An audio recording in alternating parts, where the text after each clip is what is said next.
dan intinya kita muji Allah Subhanahu wa Ta'ala yang mana telah memberikan kesehatan kepada kita semua dalam melaksanakan ibadah sholat duhur berjamaah dan melaksanakan ibadah puasa.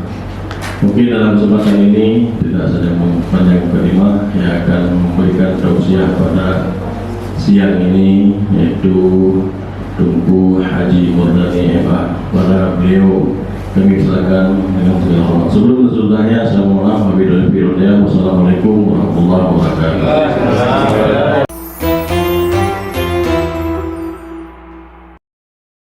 Assalamualaikum warahmatullahi wabarakatuh. Waalaikumsalam warahmatullahi wabarakatuh. Alhamdulillahilladzi farada alaina as-siyam fi syahri Ramadan alladzi nazzala fihi al-Qur'an hudan lin-nas wa bayyinatin minal huda wal furqan. Asyhadu an la ilaha illallah wahdahu la syarika lah wa asyhadu anna Muhammadan abduhu wa rasuluh. Allahumma salli wa sallim ala sayyidina Muhammad wa ala alihi wa sahbihi ajma'in. Jamaah salat zuhur yang dirahmati Allah, marilah kita selaku hamba Allah dimanapun kita berada, dalam kondisi apapun kita selalu memuji Allah dengan cara memperbanyak zikir, fikir, dan syukur atas segala limpahan rahmat dan karunia-Nya kepada kita, sehingga rahmatnya kita pada hari ini Allah masih menghidupkan kita untuk mendekatkan diri kepadanya. Mungkin sesuai dengan tema selangkah lebih dekat dengan Allah, selangkah lebih maju dalam beramal, selangkah lebih baik untuk memperoleh rahmat Allah. Selawat dan salam kepada Rasulullah Muhammad sallallahu alaihi wasallam. Mudah-mudahan kita selaku umatnya selalu juga berselawat kepadanya dan menjadikan beliau sebagai suri tauladan dalam kehidupan kita. Jamaah salat zuhur yang dirahmati Allah, pada kesempatan yang berbahagia ini untuk edisi Gemar yang hari kedua berjudul tentang disiplin. Puasa dapat mendisiplinkan kita. Sebagai rujukan dalam hal wajib berpuasa, kita bacakan ayatnya. A'udzubillahi minasyaitonirrajim. Bismillahirrahmanirrahim. Ya ayyuhalladzina amanu kutiba alaikumus syiyam kama kutiba alal ladzina min qablikum la'allakum tattaqun. Wahai orang yang beriman, diwajibkan kepadamu untuk berpuasa sebagaimana telah diwajibkan kepada orang-orang sebelummu, la'allakum tattaqun. Semoga kamu menjadi orang yang bertakwa. Puasa, arti puasa sendiri itu adalah menahan diri dari makan, minum, dan membatalkan puasa lainnya dari terbit fajar sampai dengan terbenamnya matahari. Puasa ini mendidik kita disiplin untuk tidak makan pada waktunya, disiplin untuk tidak minum, disiplin menjaga waktu sahur, disiplin waktu berbuka puasa. Puasa mengajarkan kepada kita ini adalah untuk disiplin, dan banyak disiplin yang bisa diambil dari berpuasa. Paling tidak ada nilai disiplin dari puasa tersebut. Yang pertama adalah disiplin meningkatkan taat hukum kepada Allah. Artinya kita disiplin terhadap hukum Allah. Kita berpuasa adalah perintahnya. Jadi apa yang kita lakukan berpuasa, tidak makan, tidak minum dari pagi sampai dengan maghrib, itu adalah perintah Allah.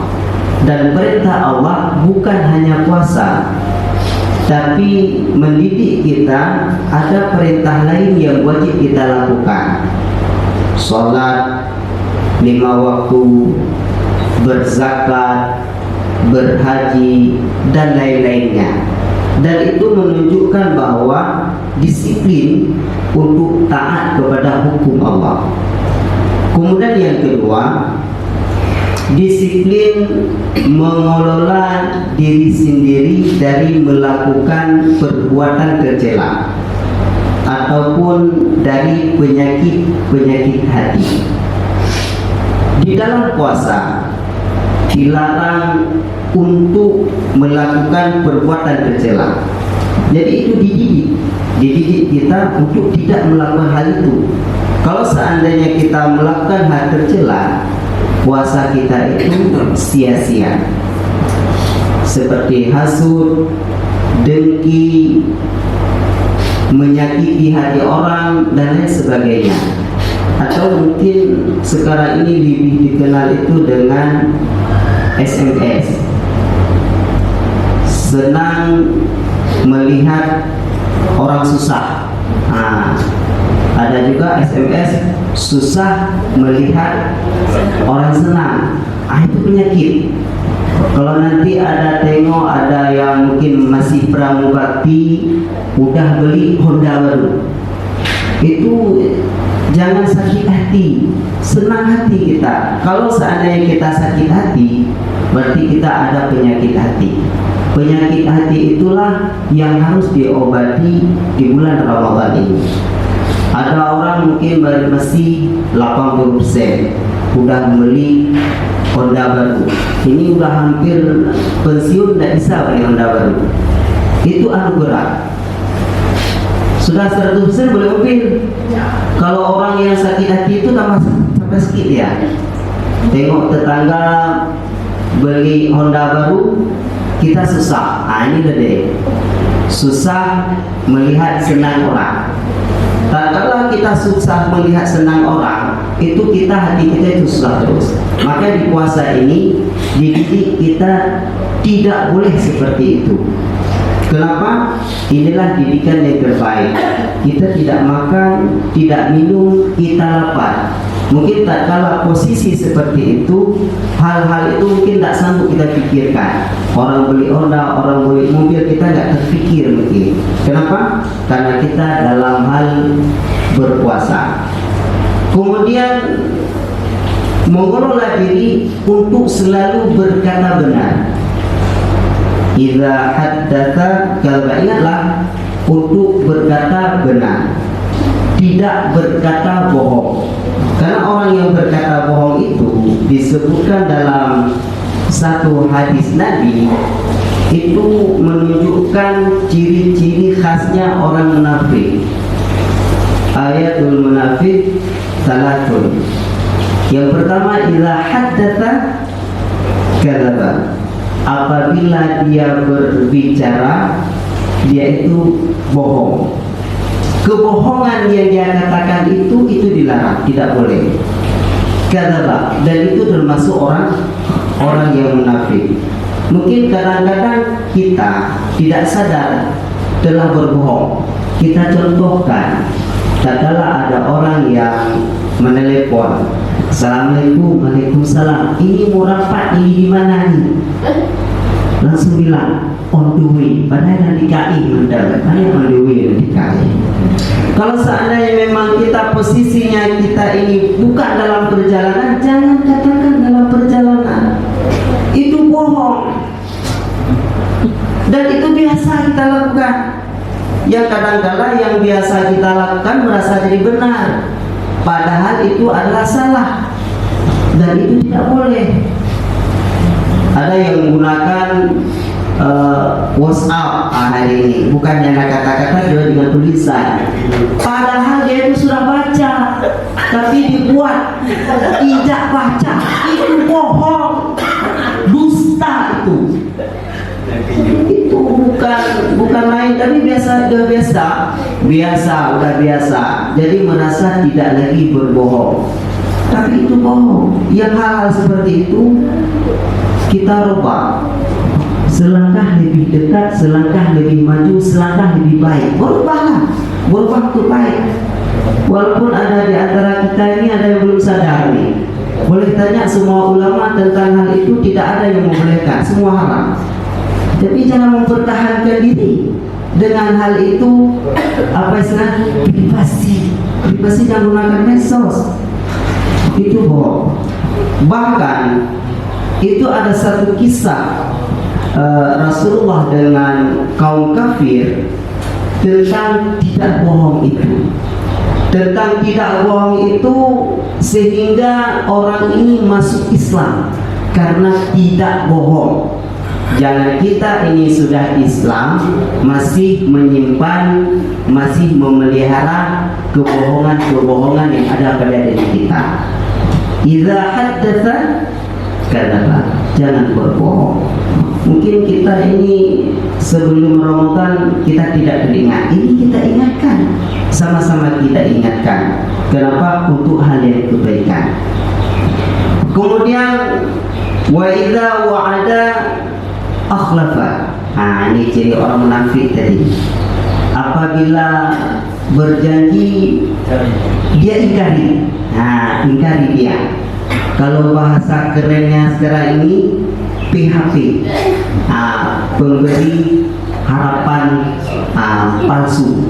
Padahal dia itu tahu tidak ada tuh, tapi diulur-ulurkan. Tidak boleh. Kalau seandainya memang itu tidak boleh, jangan nanti kita lihat dulu. Apa dilihat kalau nggak boleh? Kadang orang memberi harapan kan, ini pakai ini gimana nih? Oh ya, nanti kita pelajari dulu. Kalau memang sudah jelas itu tidak boleh, nggak usah diberikan harapan palsu, nggak usah dijanjikan. Kamu ini jadi seperti ini, jangan dijanjikan. Karena itu juga kalau masuk kategori orang munafik tadi.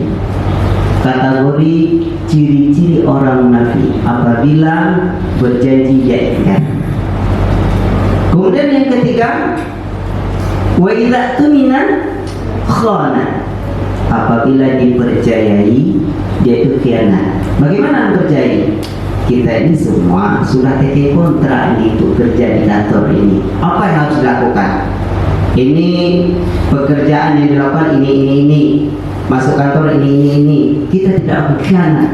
Ingatlah, itu juga masuk dalam kategori munafik. Dan kita hindari. Kita sekuat mungkin untuk tidak melakukan hal-hal yang tidak baik tersebut. Jemaah salat zuhur yang dirahmati Allah. Kemudian yang ketiga, nilai dari puasa adalah disiplin untuk jujur. Bagaimana dikatakan disiplin untuk jujur? Kita jujur itu jujur dengan kita, jujur pada diri sendiri. Karena dalam hal puasa orang tidak tahu apakah kita puasa atau tidak. Yang tahu puasa atau tidak itu adalah orang yang berpuasa dan Allah sendiri. Yang lain tidak tahu. Mungkin ada kawan kita nanti yang tidak puasa, tidak tahu kita. Ada nanti masuk ke kamar minum dia, siapa tahu? Nggak ada yang tahu. Tapi kenapa kita juga tidak minum, tidak makan? Karena kita menghadirkan Allah saat itu. Kita tahu Allah melihat. Allah perintah kita tak boleh makan, tak boleh minum selama masa-masa tidak boleh makan. Dan itu kita taati. Itu dikatakan jujur. Dalam hal jujur ini maka disebutkan oleh Allah Subhanahu wa taala tentang puasa, tentang amaliyah puasa ini, tentang amalan puasa ini khusus dia. Kullu amali bani Adam lahu, kata Allah. Itu disebutkan dalam hadis kursinya. Kullu amali ibni Adam lahu illa siyam fa innahu li wa ana ajzihi. Setiap amalan anak Adam, setiap amalan manusia itu untuk dia. Illa siyam, kata Allah, kecuali berpuasa. Fa innahu li, puasa itu untukku, kata Allah. Wa ana ajzihi, dan aku yang akan memberikan jerih payahnya, aku akan memberikan balasannya. Maka sangat spesial sebenarnya puasa ini. Makanya dalam berpuasa ini kita tetap meningkatkan, lebih dekat, lebih maju, dan lebih baik di Ramadan ini. Kemudian yang keempat, nilai dari puasa itu adalah disiplin pembiasaan diri. Biasa, karena sulit, agak payah bagi kita untuk membiasakan. Di dalam hadis Rasulullah disebutkan, ahabul a'mali adwamuha wa in aqalla, disebutkannya oleh Rasulullah. Yang paling baik, amal yang paling baik oleh Allah itu, amal yang paling baik diterima Allah itu adwamuha, adalah yang kontinu dilakukan. Wa in aqal, walaupun amalan itu sedikit, sulit kita lakukan. Kita contohkan ini, kita membuat ada infak 1000 dalam satu hari. Infak 1000 satu hari. Kenapa? Kita mengamalkan hadis ini. Allah mencintai, ahabul a'mal ilallah, amal yang paling dicintai oleh Allah itu adalah kontinu. Wa in aqal, walaupun sedikit, 1000. Tapi apakah mampu kita lakukan? Kita biasakan setiap hari itu berinfak 1000. Sulit, payah, tapi kita harus paksakan. Kita tidak sulit. Kita tidak menjelaskan masalah berapa jumlahnya. Enggak disebut berapa jumlahnya. 1000. Kita bisa memberikan 100.000 dalam satu hari itu. Ini untuk satu bulan. Tidak seperti itu yang diharapkan. Yang diharapkan itu kontinu, bukan banyaknya, kontinunya. Kenapa? Sesuai dengan hadis Nabi tadi. Hadis Nabi itu menunjukkan kontinu kita lakukan, bukan banyaknya, kontinu. Bisa jadi dengan kontinu itulah amalan yang sedikit itu kita masuk surga. Walaupun sedikit, tapi kontinu. Kenapa? Karena amal yang paling dicintai oleh Allah itu ada amal yang kontinu kita lakukan. Kita bisa lakukan kalau 1000 dikalikan aja dalam satu bulan itu 24 hari, katakanlah 24.000. Kita bisa masukkan 20 bulan untuk satu bulan, tidak. Tapi dimintakan, diinginkan kita memberikannya satu hari 1.000. Kita biasakan. Apa saja amalannya? Mungkin dalam bulan Ramadan ini bukan hanya kita menginfakkan satu hari 1.000, tetapi kita ada membiasakan membaca Al-Quran. Tidak mesti satu hari 1 juz, bisa satu hari 1 ayat, tapi kontinu yang terpenting. Yang diinginkan setelah nanti bulan Ramadan, kita itu masih melakukan amal-amal itu. Kita masih membaca Al-Quran walaupun 1-2 ayat. Kita masih berinfak walaupun 1000. Kita masih melakukan salat duha misalnya walaupun hanya 2 rakaat. Kita masih melakukan salat malam walaupun 2 rakaat. Salat malam itu ada tarawih, ada witir, ada tahajud, terserah, tapi kita lakukan pembiasaan diri. Jamaah kaum muslimin, kaum muslimat, jamaah salat zuhur yang dirahmati Allah. Allah melihat apa yang kita lakukan. Allah memberikan balasan yang terbaik kepada kita. Allah memberikan yang terbaik sesuai dengan apa yang kita inginkan sebenarnya, tapi sesuai apa yang kita lakukan. Karena Allah akan memberikan permohonan apa yang kita mohonkan. Tapi ingat, falyu'minubi, tapi ingat kita harus beriman kepadanya dan penuhi apa yang diperintahkan kepada kita untuk kita lakukan. Demikian yang dapat kami sampaikan pada kesempatan yang berbahagia ini. Mudah-mudahan ada manfaatnya. Wallahul muwaffiq ila aqwamit thoriq. Assalamualaikum warahmatullahi wabarakatuh.